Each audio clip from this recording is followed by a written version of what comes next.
Hola, buenos días. Bueno, vamos a comenzar hoy con lo que son las funciones pares e impares.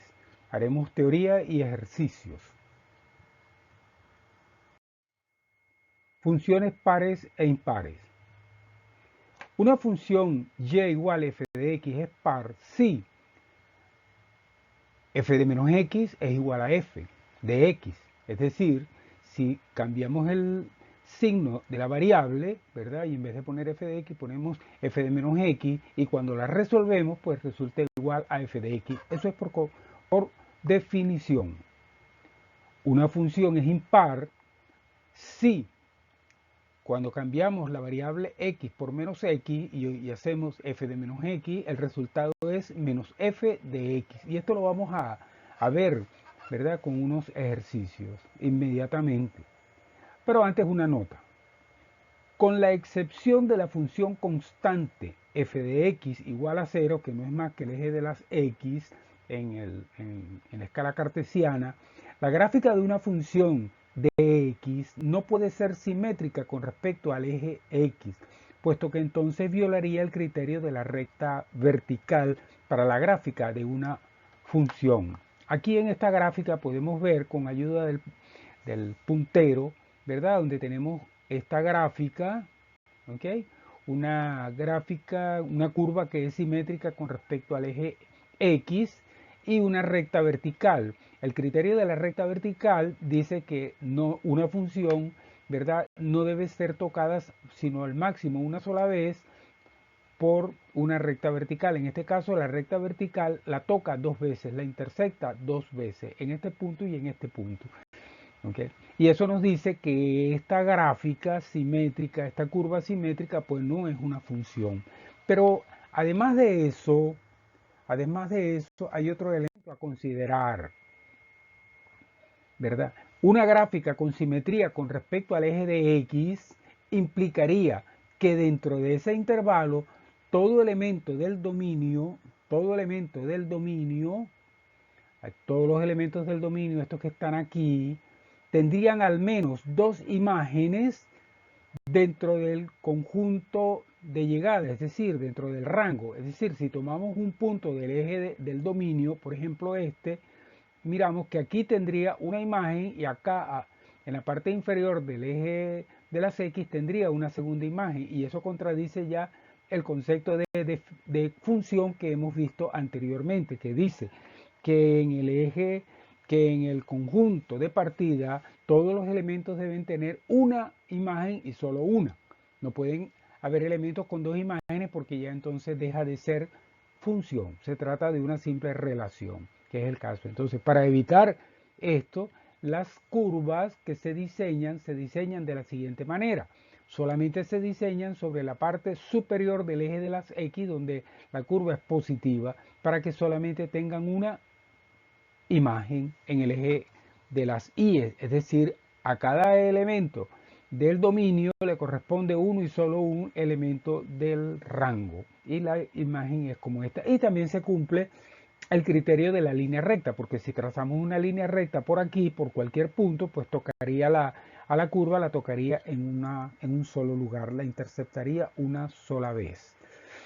Bien, veamos algunos ejemplos, ¿verdad? Determinar si cada una de las siguientes funciones es par, impar o ninguna de las dos. Igualmente calcular para qué valores de x la función vale 0.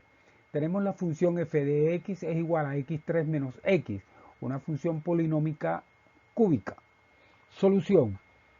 Cambiemos el valor de x por menos x y entonces hagamos f de menos x igual a menos x al cubo menos menos x. Aquí lo único que hemos hecho es cambiar el valor de x y le hemos puesto menos x. ¿Qué resulta de esto? Bueno, resulta que de f de menos x igual a menos x al cubo. ¿Y de dónde sale esto? Bueno, cuando uno multiplica menos x por menos x por menos x para elevarlo al cubo, entonces resulta menos x al cubo, porque tenemos menos por menos, queda más por menos, queda menos el signo menos y x al cubo. Más, porque menos por menos da más x, ¿verdad? Si aquí sacamos menos 1 como factor común, nos quedaría menos 1 factor común, abrimos paréntesis de x3 menos x. cierra paréntesis. Esta expresión que estamos viendo aquí, entre paréntesis, no es más que f de x. Entonces nos quedaría igual a menos f de x. Es decir, que f de menos x es igual a menos f de x. Por lo tanto, cumple con la definición de función impar. Otro caso.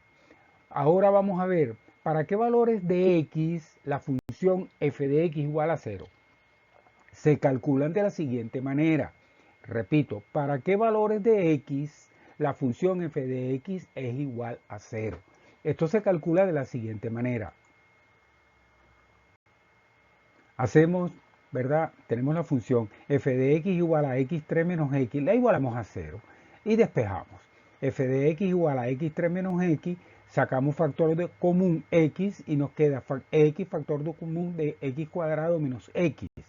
Y esto es igual a, tenemos x cuadrado menos x, no es más que una diferencia de cuadrado. Y una diferencia de cuadrado es igual a x más 1 por x menos 1. Entonces nos queda, ¿verdad?, un triple producto. X por x más 1 por x menos 1.